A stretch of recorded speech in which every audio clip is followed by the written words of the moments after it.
firstly, business coaching. What was it that from business that you could take and apply to poker? Because I can see some things are really different. And I Yeah. mean, as I've got into this, I realized, whoa, I'm like not ready to run a business. Or, I mean, I actually didn't wasn't running a business, but I was doing things that were very similar to running businesses on small scales. And now I see more and more of the same themes coming up. But why don't you go ahead and talk and tell me about some of the differences and some of the similarities? Totally. So I think there's a couple aspects, and I'm actually going to pick two specific aspects to talk through.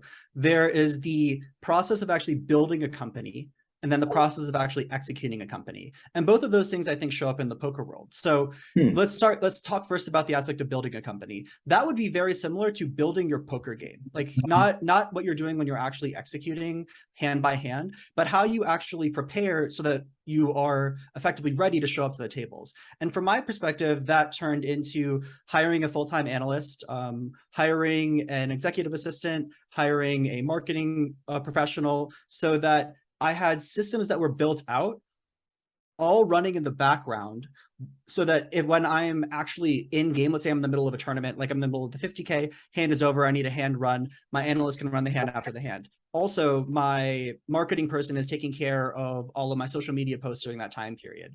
So I am building an effective system that runs automatically in the background that has not only prepared me for when I'm sitting at the table, but it's also given me the tools that I need to be able to execute effectively. Another thing that I mentioned there is like I have a breathwork and meditation coach, right? So lots of preparation work that is a system that I've built that has nothing to do with me actually sitting at the table, right? And then we actually have the second by second execution, right? How you are able to show up as a high level and effective executor in a hand, especially in a high stakes environment.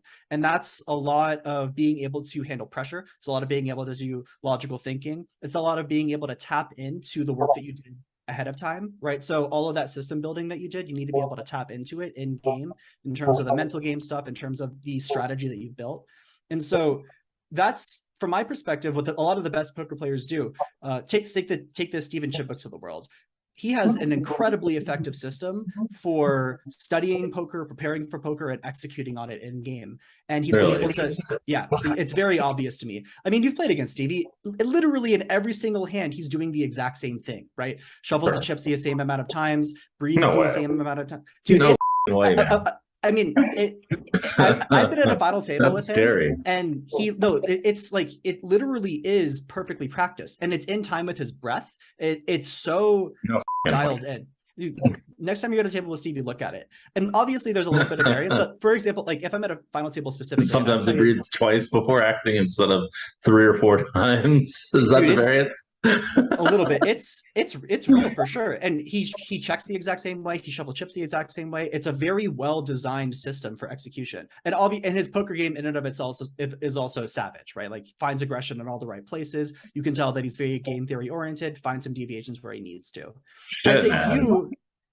the difference, it was funny watching you and Yuri at the 50K final table because you two are like the polar opposites in terms of this, right? Yuri was very similar to Stevie, very calm, controlled, very systemic thinker. You're just fucking YOLOing as Macho Man over here, but it's a very in flow process for you. Like you're a very flow state poker player, right? You're like you've done a lot of prep work away from the tables, but when you're there, you're super dialed into what's going on. It just shows up in a different way. And I also think that this ties into why you've had a little bit of trouble transitioning from the high stakes poker world into the business world. It's because your poker game wasn't super systemic, right? You don't You're have right. this like perfectly dialed in process. You just are you're not a field player, but you're much more on the flow and intuitive side versus a dude like Stevie.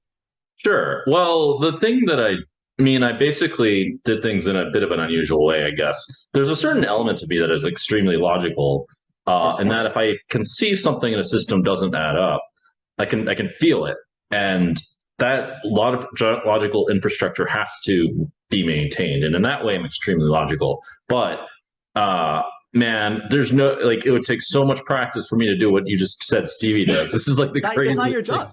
Yeah, but you don't need that. That's one of the most beautiful things, though. You don't have to.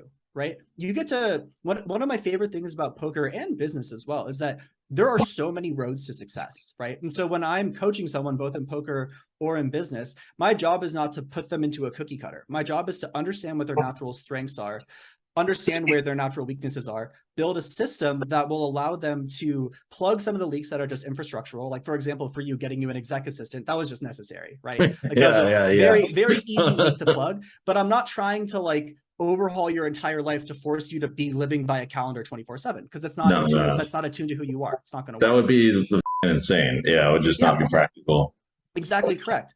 And that's, from my perspective, what being a really good coach is. It's understanding who you're working with, understanding the entire complex they have for the problems that they're trying to solve for, and then building something for them that will feel intuitive to use.